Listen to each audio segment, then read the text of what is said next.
Inside RE1 Remake, the world of survival horror often calls on you to carefully manage your resources, organise your inventory, and remain calm under pressure.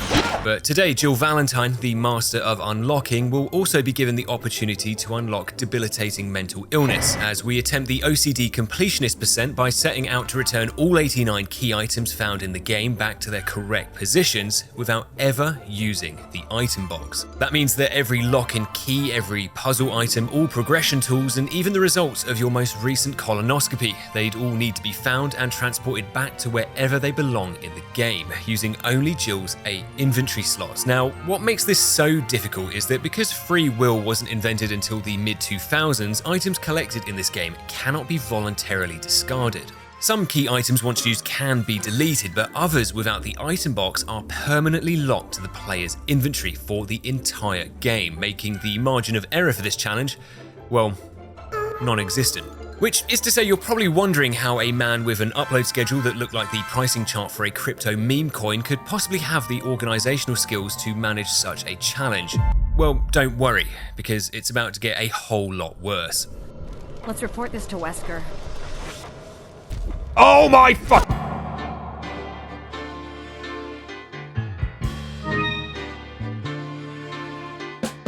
Committed to making this challenge lore accurate to the wider franchise, source material is now a term used exclusively in investor calls and pitch meetings, as with the help of a randomiser, we've changed every single item location, enemy spawn, and even all 25 door locks in the game to be something else entirely.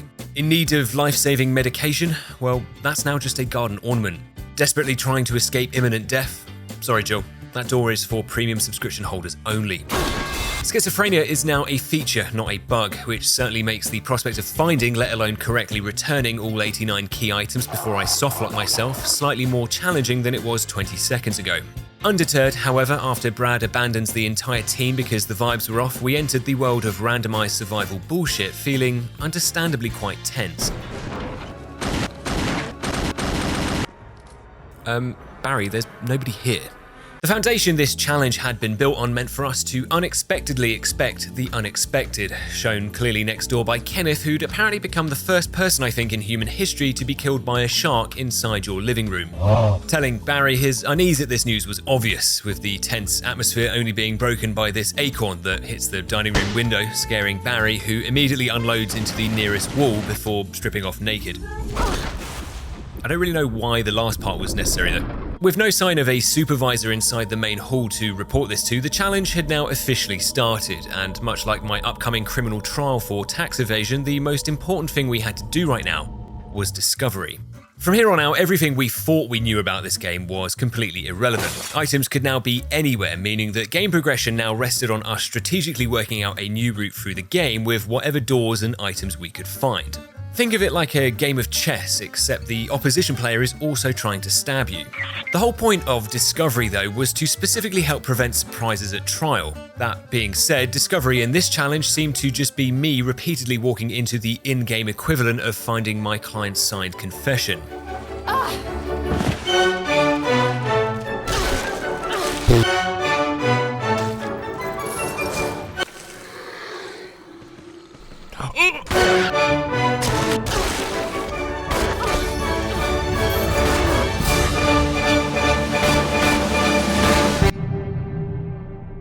I gotta say, this isn't great. By randomizing enemies and, in my infinite wisdom, also installing an enemy multiplier mod, we have essentially removed skill-based matchmaking from the game and reduced this entire challenge into a 50-50 chance that the moment you set foot inside a room, you'd be immediately murdered and your lifeless body used to create a Jackson Pollock painting. Terrified by this hellish world I'd created, I decided this time to try my luck over at the West Wing, where we make our first meaningful discoveries. Finding one of the 4 death masks we'd have to return to the crypt and an MO disc that would be used in the lab, we're also reminded that no matter what challenges were yet to come, the most dangerous place you could find yourself in the game was between 2 fixed camera angles that were simultaneously fighting for your attention as you were actively trying to stab a spider the size of a Toyota Prius. It is certainly not what I would call ideal. Having now developed scene transition epilepsy, we head upstairs to the murder hall, where if you were expecting us to get murdered up here, I've got to say, you're right on the money. With advanced CTE now added to our list of debuffs, with some added effort, we can instead take a shortcut through the second floor dining room to avoid the bulk of the Lisa Trevors and access these items from the other end of the hall, finding another MO disc and the helmet key, which instinctively I'd usually immediately pick up, but in this challenge, keys do not always equal progress. Randomizing every single lock in the game meant that any door could be potentially locked with any of the 11 keys in the game, whereas by contrast, some doors that probably should be locked are now completely open.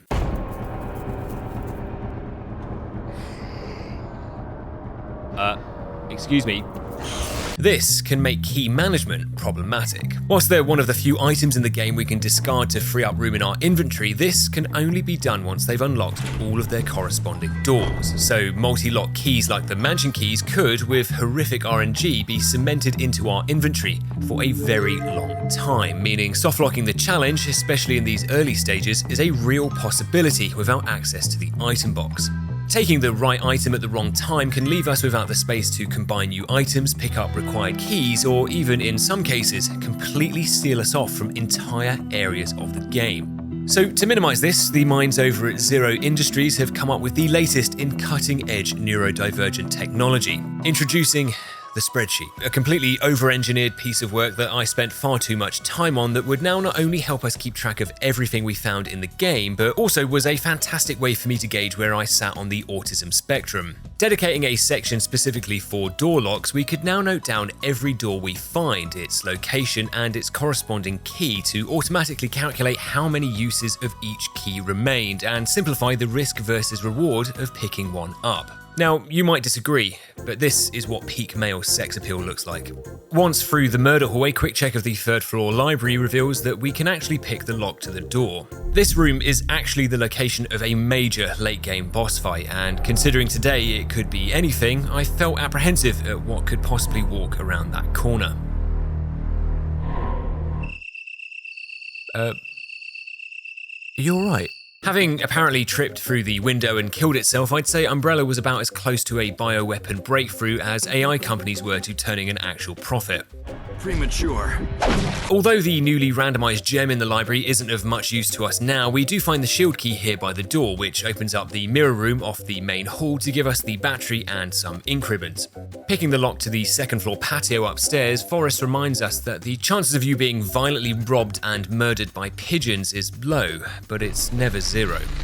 He does leave us the canteen and one of the residence keys at the back of the patio in his will, but as we re-entered the main hall for some unexplained reason, the yawns are now multiplying. Clearly a side effect to the enemy multiplier mod, like some kind of serpent malware, they appear to be replicating at a rate of 23 FPS an hour, meaning by hour 5 we could be left with the graphical performance of a Game Boy Advance. Like my frames, the nerve centre of the mansion was now crippled, leaving our best chance of progress being through the estate's east wing. Finding another of the residence keys hiding under this cabinet and the boiler room locked, whilst in London we're accustomed to homeless people kicking down the doors to our toilet cubicles to ask for money, the in-game ramifications of this happening cannot be overstated. Umbrella's T002 homeless prostitute model is one of the more difficult enemies to work with in the randomizer, largely because one of its variants can't actually die.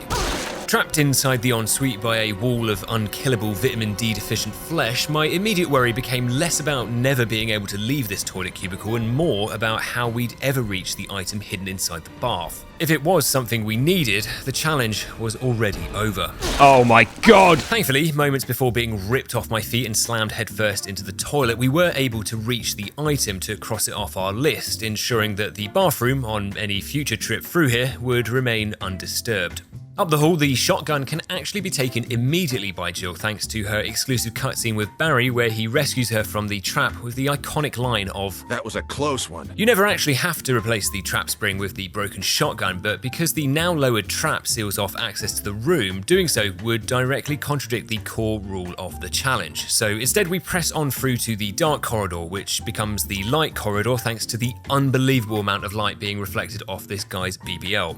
Picking the lock to the study, we find that Umbrella, being keen to maximise shareholder value, had been leasing their spare office space out to local businesses in the area, which at some point must have included Al-Qaeda. The armed fuel capsule is usually found in the lab, where it can either be used to restore power to the emergency lift or used just once to make a really big statement. But now, the explosive density of a thermonuclear bomb was just sitting here on a cabinet top, which I must say I'm very much looking forward to becoming a human Lego set later when we have to walk this over to the lab. Thanks, randomizer. Very cool. Aside from the ability to completely saturate the local environment, we also find a jewelry box which would give us the emblem key when combined with the red gem from the library, and the East Wing stairwell, which you could immediately tell had been randomized to central London thanks to the equal chance you had of being covered in projectile vomit or being repeatedly stabbed through the gap in this staircase. Despite the game's best efforts, we had now successfully spent over an hour making the 2-minute journey from the main hall over to the East Wing's second floor. If there is no struggle, there is no progress, and whilst the distance travelled was comedic, a number of new items were now available to us, which included but was not limited to auditory cancer. Along with a fresh set of ink ribbons, we find the blue gem next door, the wooden mount downstairs, the door for Forest patio key, and a pristine copy of the Communist Manifesto Part 1. Be sure to find and read Part 2, it's very important for closure to the series. Unlocking the door through to the Tate Modern, its newest exhibition helped to show a world where you no longer need to go and view the art. The art will come to you. But in all honesty, the thing I missed the most here were the times where the weirdest thing you'd find in a Resident Evil basement was just a severely out of tune soundtrack.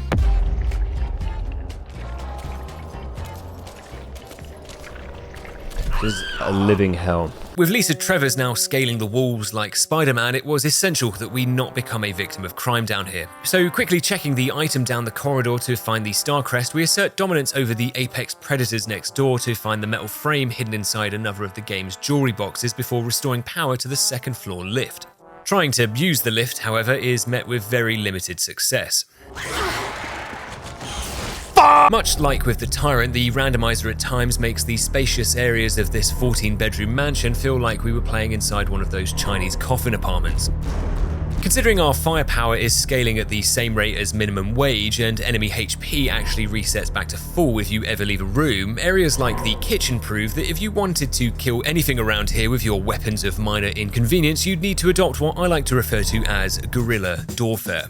As a gaming insurgent, what we are essentially doing here is entering a room, identifying one victim, and immediately recreating that one scene from Sicario before they even had time to react. Doing lethal damage though before we escaped back through the door would be critical, meaning the success of this doorway resistance relies on our ability to effectively quickshoot. Like Resident Evils of old, if we can perfectly time 3 consecutive presses of the fire button, we can let off a trio of rapid shots with the Beretta, which boosts our damage output just enough to slowly grind down the 7 hunters in here, through a process they playfully coined as being really f***ing annoying.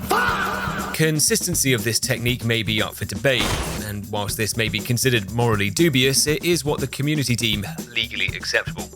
Now able to access the lift to explore upstairs, man's best friend becomes a woman's inconvenient enemy as we fight a pack of dogs for the right to take these 7 new items up here.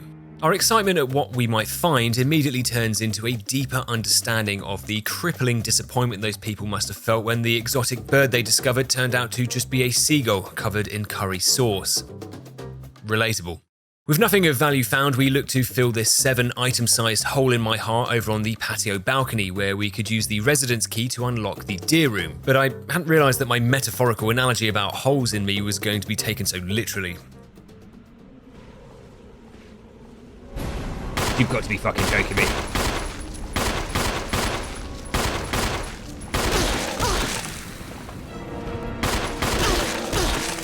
Oh, this is so fucked. This is so... Welcome to Poetry in Motion. The amount of tyrants I had so far experienced in this challenge were leading me to believe that the best course of action was to immediately go back to the study and kick the fuel canister directly into the roof. But if I've learned anything from this 3-year-long BDSM experience, it's that if there's a lack of acceptable enforcement of the Human Rights Act, then there is almost certainly always a way.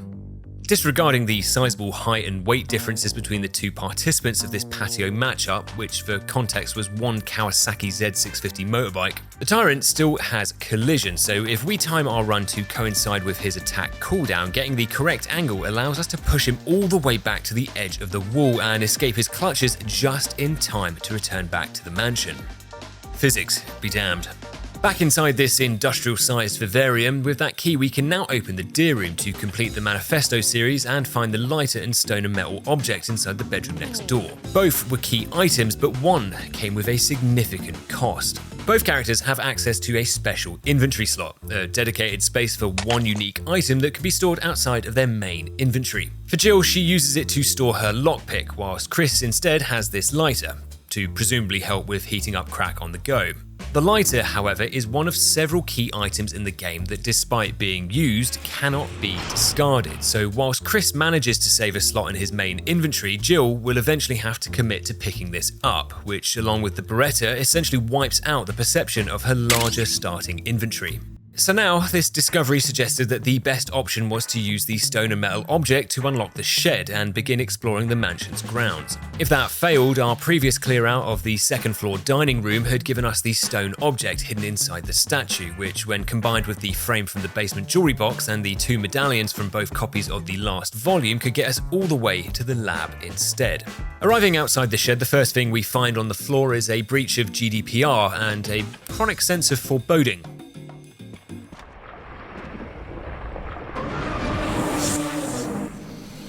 Okay then. Up the road at the local crack house, despite being robbed by the crack residents, we do find the Book of Curses, whose pages not only give us the sword key to open up access to 3 new rooms up in the mansion, but also delivery of a stark warning. Just because you kill something in this franchise doesn't mean that it's actually dead. Oh my god. Reincarnation usually allows the soul to come back as something else, but apparently if you're stubborn enough and just refuse to die, a Crimson Head can actually convert into a Crimson Head. Questioning the legality of this process, according to all the in-game lore I could find, I believe this deal is a one-time thing, particularly if you're stupid enough to get killed around the same staircase for the second time in a row. Rediscovering what it meant to have a resting heart rate, the sword key unlocks the night room, opens up the connecting doorway through to the main hall, and the fish tank room, which in turn gives us the square crank. Whilst being the final component we needed to gain access to the residence and the underground mines, the crank is another item that cannot be discarded and would permanently take up another inventory slot, meaning if we screwed up this next task, we were in serious trouble. Finally, answering the cries for help from our work colleague, Richard's hysterical claims of being attacked by a giant poisonous snake now seem slightly more believable in this timeline. To cure the snake's poison, we need to bring back a vial of serum stored downstairs in the West Wing save room, which currently, as it stands, is a journey unsafe for human consumption. If we take too long and Richard dies of ligma before we can cure him, the serum will be locked to our inventory permanently. So, not taking any risks, before talking to Richard, we completed a pre-route safety check that involved a practice run to the save room where if anything moved, it was immediately shot. This process inside the West Wing does go on for longer than I felt personally comfortable with, but having created a rare, peaceful route between the two wings of the house, we'd ensured the serum could be safely delivered back to Richard.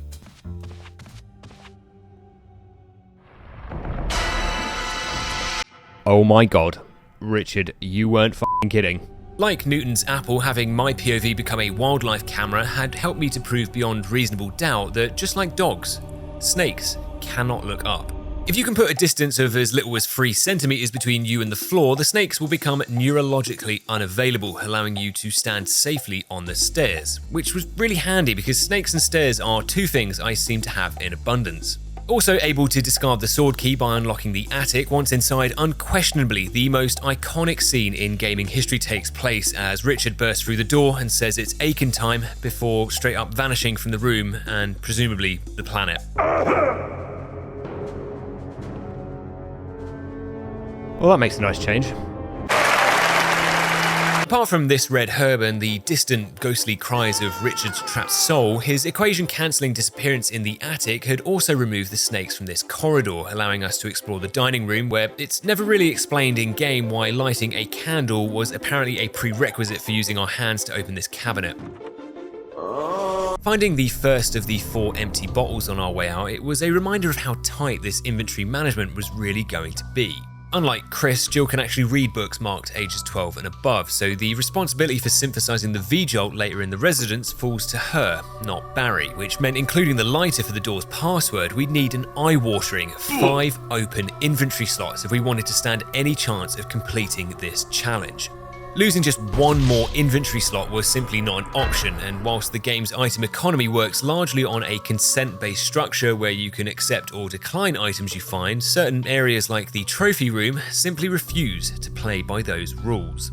Inside the eyes of the taxidermy on the wall are coloured gems that you can remove to find 2 new items. However, in a strange no refunds policy, once you remove the item, you cannot decline or stop it from entering your inventory, which meant today you were gambling on it being a game-changing key item as opposed to an inventory-ending sacrifice. And to think, taxidermy used to be my hobby.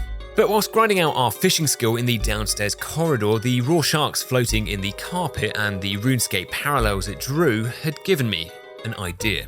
By loading up our inventory with items that could be either consumed, used, or discarded, we had created a DIY inventory condom, a protective barrier that not only stops us from receiving this item STD, but lets us check what was here without any long-term commitment. Successfully averting total inventory collapse, it was time to haul our junk-loaded pockets over to the residence, but after the lightning jump scares me and we slip off the main hall stairs, my patience for these snakes' presence had now gone beyond what I was willing to tolerate. Spending 20 minutes violently stabbing every yawn in here except for one, who would live to tell the others what had happened here, we can use the same technique in the courtyard to make it more player accessible, and where the weirdly symbolic recreation of Ouroboros was clearly resonating with one of the main characters. It's magnificent. Jill, I'm coming. Cranking the water out of the reservoir, we insert the battery to get the lift functioning again, and whilst crows apparently can hold a grudge for up to 17 years, they were seemingly unaware that so long as I had access to a spreadsheet, I can too. Oh yeah, you crow. Finding the control room key on the path to the residence, taking 1 step through the front door, if at any point you hear the sound of a heartbeat or strange zombie noises.mp3, then be warned, you are in imminent danger. At this point, it would probably feel weird to not have a door loading screen that had me immediately fighting for my life, but the increase to our insurance premiums was a fair trade as we find another of the empty bottles and the gold hook in the entranceway, as well as another death mask and the slide cartridge inside the rec room. The extensive effort needed to try and slip past the tyrants only to find every other door in the residence locked was the very definition of not worth. Oh well, that's unfortunate. So with our spinal column now resembling the letter S, it was time to establish a new plan. First stop was to investigate the underground mines, where thanks to the battery we can redam the waterfall to track down more lost NHS records, another crest, and Enrico from Bravo team, who appeared to have hit his head so hard he could now only communicate through a series of increasingly monotoned Yeah? opting to humanely give Enrico the peace he deserved. Yeah? We murder our way back up to the surface to transfer the golden hook back to the mansion, where along with the remaining lures, we discover a genetically modified species of bee whose sting would forcibly cause the victim to instantly begin moshing. Regaining control of our limbs using the red gem from the library, we can gain access to the emblem key to unlock the residence gallery, but the only thing we find in here was a man vaguely resembling Igor Bogdanov and an asbestos-based insecticide that had a 50% chance to give you lung cancer. The acidic fumes, however, helped to focus my mind, where through the process of elimination, the only clear route forward was now through the lab.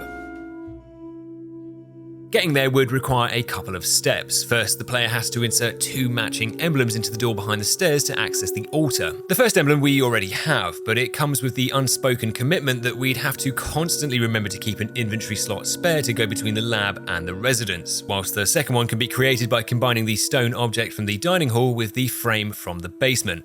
Arriving inside the altar, the pivotal story question of where is Barry Burton can be answered quite simply in that mentally he's not really here at all.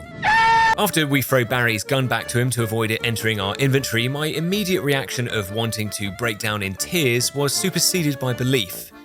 Faith, almost, that Barry, despite everything he'd done, or really not done, had been given the perfect opportunity to redeem himself. That logic, however, is flawed in that Barry's a fucking arsehole. Barry! Between the brain-dead AI and our bleak ammo reserves, it seemed that the only remaining option was to use this ladder as a form of astral projection, avoiding yawn through increasingly rapid vertical transitions as we run out to try and push each of these stone pillars off the platform, in the hopes that triggering the subsequent cutscene would despawn it manually. After witnessing what I believe to be Richard's soul being exorcised from the house, confronting Barry to tell him he was a snake for abandoning us appeared to have been mistaken for a wish and not an accusation. Oh my god. Oh my god. Oh my god. Oh. Evidently Barry was some kind of bio-weaponized sleeper agent, except his activation phrases were just door loading screens and cutscenes. But with him technically alive, we'd also inadvertently crossed off another key item in the master key, which now wouldn't spawn in with Wesker in B4. After seizing the means of production by inserting the communist medallions into the fountain to reach the lab, I now found myself stuck between Barry and the coast of California. With horrors beyond human comprehension now surrounding us, healing items were now nowhere to be seen, replaced ironically with Derringer pistols, which could still be applied to yourself, if only once, but keeping faith, we cut through the remaining sharks to find multiple herbs on the west side of B3. Freshly healed, the continual humming noises we could hear apparently weren't coming from the machines around us, but instead from a colony of bees living inside the O corridor next door. Whilst one of the better enemies you could get in the randomizer, this group came without the added benefit of organic honey, and instead with the guarantee that if you stopped moving for more than half a frame, you would be turned into a human dartboard. Feeling satisfied in knowing that I'd have the last laugh when I brought a functioning nuclear reactor down here later. Just like the morgue, the remainder of the lab was quiet, apart from the discovery of the dog whistle. As the next stage in home security evolution, we could take this whistle back to the mansion to collect the real armor key by calling a dog living in the local area to retrieve a coin around its neck that's actually a fake key to swap the real key that's stored inside this medieval euthanasia chamber. Wondering how this company even had the collective IQ to make an aspirin, as per the rules, we cannot cheat and put the computer password in without first returning the x-rays, so quickly running back to the residence, we grab both of them and return the Mooncrest to the graveyard on our way back. Examining the x-rays, it was clear to me now, as a certified clinician, that not only did Gail Holland have testicular cancer, but John Clemens may be missing his entire frontal lobe. Working in a secretive and highly illegal environment, security would no doubt be integral to the long-term viability of the operation, which I'd say John was directly endangering by setting his highly classified password to be the 3-digit name of the woman who's handling his compromat.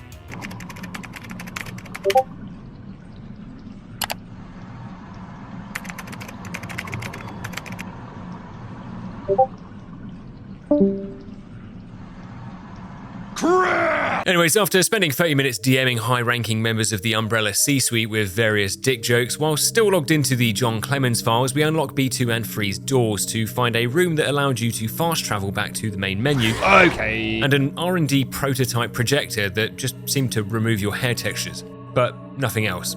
Now, time to break out the dog whistle and the control room key back in the mansion balcony. I continue to take pride in my natural ability to train dogs to sit. Thankfully, once you try to leave the balcony, the game allows you to discard the dog whistle, which we could now take to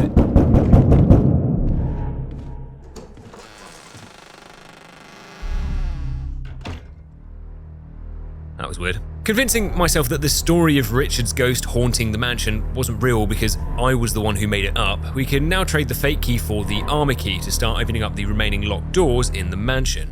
Outside in the boiler room, it felt like I'd entered a reverse zoo, so before this became a paradoxical Harambe situation, we checked the items to find more ammunition and the power room key. Giving us access to 001 over at the residence, we arrive at the northern corridor to find the actual key for 001 on this table. Conveniently, next to the door it unlocks, whilst the itchy tasty room gives us the final lock needed to discard the helmet key. Finding the red book on the bed and identifying the practical joker behind the creepy door trick upstairs, oh yeah, very funny mate, we began what must have been our 15th trip back to the residence, but now, for the first time out of the 15, there was a serious problem. I'm tired, boss. In the vanilla game, if you happen to be a morally dubious serial killer, additional spawns of enemies will appear at various points throughout the story to help keep the mansion feeling fresh, which, when it's a zombie or two, is nothing to really worry about, but when it's half a dozen invincible tyrants, then I'd say it was very much something to worry about. Whilst the mansion's huge array of secret pervert corridors and underground tunnels give an illusion of vastness to the estate, getting around this place is actually quite one-dimensional. Only a few areas in the game have multiple access points, and whilst our route back to the residence is one of them, a situation like this can quickly shut down your options. Particularly if one of the alternative routes is locked because I've only just found the key to it, and the only other option remaining may not even be available at all. The inner east wing doorway is unique in that it's uniquely shit. The handle on the save room side is broken, and after only 2 uses it falls off and becomes a one-way door until Barry fixes it later in the game. The only problem was that I couldn't remember how many times I'd already used it. Was it once? Surely it can't be more than twice. Without this door, I was essentially locked out of nearly half the game, leaving me to ask myself as we approached the most important door load screen I think I'd ever make. Should I have made a spreadsheet for this? Thank you, God. Luckily, no. As the handle breaks off in my hand, we had evidently cut this extremely close, but slamming the gallery door open to create that challenge-saving shortcut whilst under severe arachnid duress, we'd ensured that access to and from the residence would never again be impeded. At least for now. Foreshadowing is a narrative device. With our alternative route secured, we empty our pockets out over at the residence, restoring the collector's editions of Public Masturbation Volume 6 and discarding the power room key to search through room 001, where we find ceiling death, a death mask, and self-service death in the bathroom. Oh, God.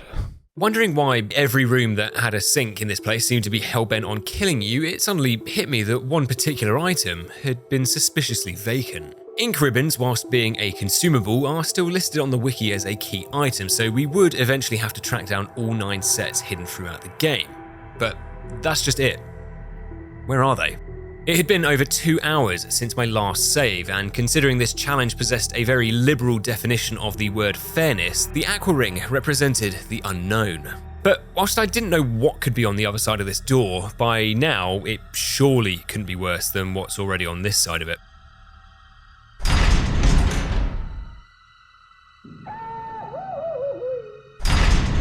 Well, apparently it can. We're going back to the mansion. No, I don't want to talk about it. Feeling what average users may describe as chronic stress, the challenge was now applying pressure from all sides. Just like in real life, every minute we stayed alive would now increase my implied risk of a fatal crash out, and what little options we had left were being choked away by the armor key. Because of the V-Jolt's huge inventory requirements, until we could find the last door to unlock and discard the armor key, a single wrong item could effectively end the challenge. And looking on the map, every single door and clue appeared to point to that door, being in the one place we didn't want to go. For now, the plan was to try and hunt down one of the 5 outstanding stacks of ink ribbons. That way, at least progress would be secure to revisit the aqua ring. And that failing, I'm sure room 001 has plenty of space on the ceiling for us. Collecting the projector slide and the control room key, the new areas of the lab draw a blank. Despite finding the golden arrow, the final death mask, and even the yellow gem, my entire persona was now a mirror reflection of the crackhead who lived outside my bin cupboard. You could bring me all the food, drink, or items to improve my quality of life as you liked, but my body yearned for only one thing. One person who was definitely on crack though was Umbrella's HR department, who appeared to have hired Peter Mandelson as head of OPSEC as we find the final encrypted MO disk on the floor next to the machine it needed to be decrypted on. Very sloppy indeed. So, taking the golden arrow back up to the mansion, we open up the crypt to reveal more disappointment, and if you thought I was going to gamble the entire challenge in the tiger statue room in an attempt to avoid having to go down to the aqua ring, you better believe I was. With the blue and yellow gems, they can be inserted into the tiger's eyes here to reveal 2 new items, but unless you take the first item that's presented, the statue won't ever reset for you to access the second. Luckily, whilst this house always wins, our gamble pays off, revealing a green herb we can take to access the cylinder on the other side. This now gave us access to the lower levels of the mines, where after a quick, playful piece of armed robbery next door, we steal the Windcrest out of Lisa's wardrobe and make our way over to the graveyard to take another risky gamble. The Windcrest is used in the second gravestone outside in the grounds to reveal 3 more items. The problem is that they could only be accessed one at a time, meaning that if you... Oh yeah, this fucking door's broke. Meaning that if you couldn't take the first item, the identity of the remaining 2 would remain hidden. Oh yeah, that's the inventory bankruptcy jackpot right there. The hex crank, like its namesake, cannot be discarded once we collect it, so now, until we could get rid of the armor key and craft the VJOL, the rest of B1 would remain inaccessible. Options, it would seem, were quickly running out. Reconfiguring the underground power grid using the cylinder shaft, Barry arrives to join our trip downstairs, but for some unknown reason starts immediately lag switching the server. There's only one way to find out. I'm from Google. After turning the router off and on, now downstairs we work on returning the broken flamethrower to gain access to all 8 additional items down here, which, if you can believe it, not a single one of them was an ink ribbon. Apart from the final empty bottle, the rest were all consumables, leading me to believe that ink ribbons were perhaps this universe's version of RAM, and that everything I was doing was simply stalling the inevitable. This feeling like I was perpetually looking for my car keys had led me to realise that the only option we had that didn't softlock my run was the collection of the lighter. Outside of the empty bottles, it didn't risk impacting the challenge's strict timeline of events, even though it did risk having me murdered. Now, with nothing left and no further options to exhaust, the one room that I had desperately wanted to avoid was now the only choice we had.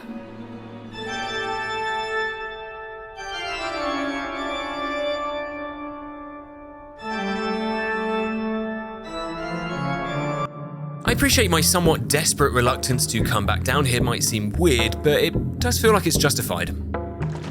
Okay. Having calculated that there was about a 1 in 14 million chance that we didn't make it to the door before we had the oxygen squeezed out of us, loading up on healing items, apart from an awkward start across the walkway, we make it to the door at the first time of asking. Great, well, at least I didn't make a massive deal out of that.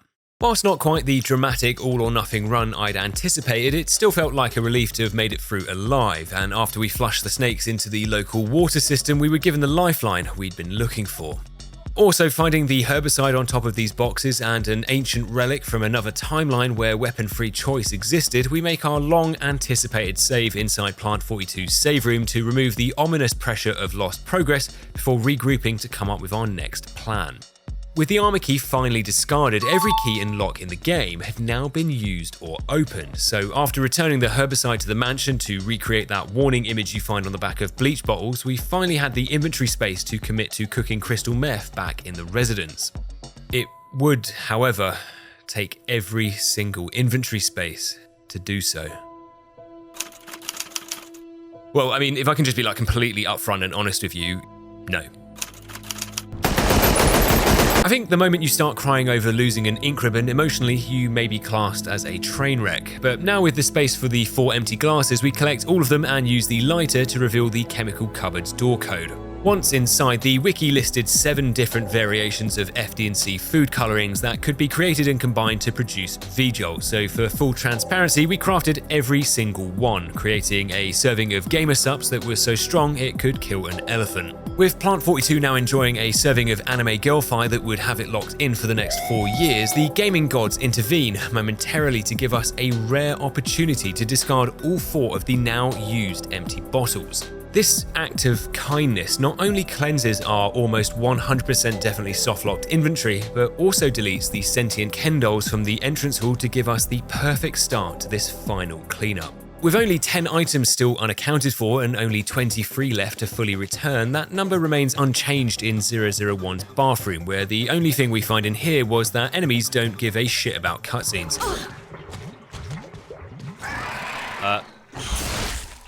Excuse me, what the actual fuck? Finally collecting the hex crank from the graveyard, we also find one half of the music sheet hidden behind it, which combined perfectly with the one we'd already found in the chemical cupboard to give us the secret musical code needed to open this wall and switch the 2 emblems.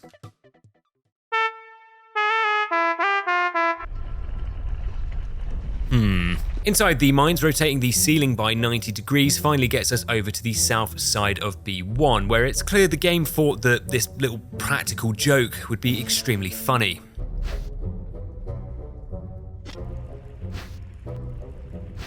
Is this a fucking joke? I don't see you laughing now. At least being able to save without having to worry about the ramifications of being folded in half on our way through to the second boulder passage. Ow, what the fuck? The poison that had been forcibly injected into my body as we were cutting our way through this door was making me question if I was just hallucinating or if I had genuinely developed schizophrenia somewhere along this challenge. Sheva! Wait! Shit, it's a trap! Oh my god. Using a technique my therapist had taught me to quickly ground myself back in reality. The boulder is definitely a boulder, and whilst we only find the star crest here after being launched back to the mansion, we can take it and the sun crest from the basement back to the graveyard to successfully complete both puzzles. Here, I was finally able to take a moment to appreciate this game properly. A remake that not only brought in new and exciting ideas, but remained faithful to the original. Its puzzles, locations, items, even the ability to be permanently stun-locked by a group of enemies if their numbers exceeded more than 2 is what made this game's attention to detail truly groundbreaking. Having stabbed enough people to now be classed as a serial killer, we grab the 2 remaining death masks from the residents before finding a surprise from Barry en route to the crypt. At 2 points throughout the game, he will drop off supplies for the player, the first of which can be found here in the shed, where we're given the final stack of ink ribbons we needed, and the other in the storage save room, where we find... The broken shotgun symbolised the beginning of the end for this challenge. Every single key item from the wiki had now been successfully found, and with the death mask deposited, we pressed the wooden mount into the fire we'd lit with the lighter upstairs to leave just 10 more items left to return. That process would be significantly easier now, as all 12 of these gauges finally entered our inventory. It felt like a long overdue reward for all the suffering we'd been subjected to, but as we left for the residence to collect the final items, somewhere deep inside the mansion, one finger of the monkey's paw curled downwards.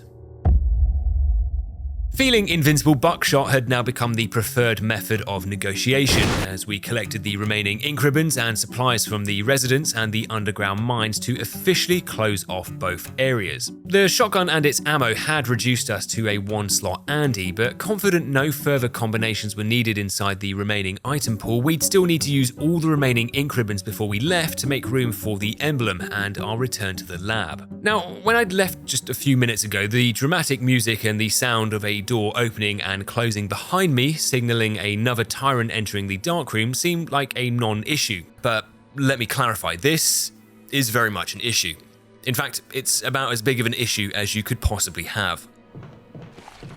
Okay. The party taking place in the adjoining corridor appears to have now spilled out into the darkroom, where nobody, including me, could now move.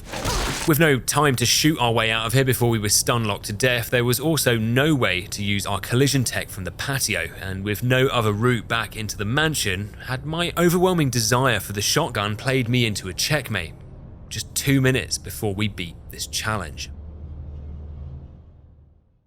Weird, niche Resident Evil knowledge is rarely ever useful outside in the real world. Despite popular belief, it has minimal impact on the dating scene and certainly doesn't help you in a court of law, as the Crown Prosecution Service sentences me to 5 years for tax fraud. But for a niche in-game scenario where you're permanently locked out of your house by a gang of violent naked squatters, even the most obscure piece of knowledge could save your life. Back over in the residence, whilst it may be clear of key items, from a technical perspective, it's not actually complete. Inside room 003 is a connecting doorway leading to Plant 42's home, the owner of the roots that we'd poisoned earlier. In the vanilla game, once the player defeats it, they gain access to the helmet key, where they can return to the mansion and unlock the secrets hidden behind its remaining doors. Part of your return to the mansion is the iconic introduction of the Hunters, and whilst their arrival and, in fact, most of this information is largely irrelevant to us, there is one component here that holds the key to our release. As part of their introduction, the hunters receive a unique cutscene, a creepy sequence that leaves the player wondering what could possibly be following them. But thankfully, one dev felt as though having any other enemies around the area that this cutscene takes place in would break the immersive and dramatic impact of their arrival. So after defeating Plant 42, we arrive back in the mansion to be greeted by nothing. The game, in preparation for this cutscene, despawns all the enemies both here and inside the dark room, allowing us to escape from this tyrant prison and prove beyond doubt that I am a massive nerd. Now free, we spend our remaining time running around the mansion collecting the final items and resources available, teleporting any remaining staff to the in-universe equivalent of Hell, which I assumed would be Louisiana. Oh my fucking Christ! Our streak of violence comes to an end though, as we're unexpectedly teleported out of bounds ourselves by a yawn who I suspect had been using shotgun shells as pieces of candy to lure us in as it camped on the roof of the boiler room. Oh my god! Where am I? Symbolic of the technological acid trip that was 2002, we follow Kelly Rowland's lead by collecting both MO discs from the West Wing and proceeding to get annoyed that the GameCube we were trying to decrypt them on wasn't working. Returning the final death masks to the crypt, the only dilemma we now had was that the dog we're supposed to be fighting inside the coffin was suffering from Stage 7 Unreal Engine. Whoa. What's going on? For whatever reason, the dog is physically and digitally dead. It's got no hitbox, no reaction, and locks the gate to softlock us down here forever. That is, however, if forever lasted for 2 minutes. Because canines have no concept of the Office 365 suite, it was seemingly unaware that whatever his item leverage was, it was worthless to me, because I already know where everything is. Simply reloading my most recent save, we can return the masks and just slip out of the crypt without ever triggering the cutscene, leaving the dog to just stare into the void.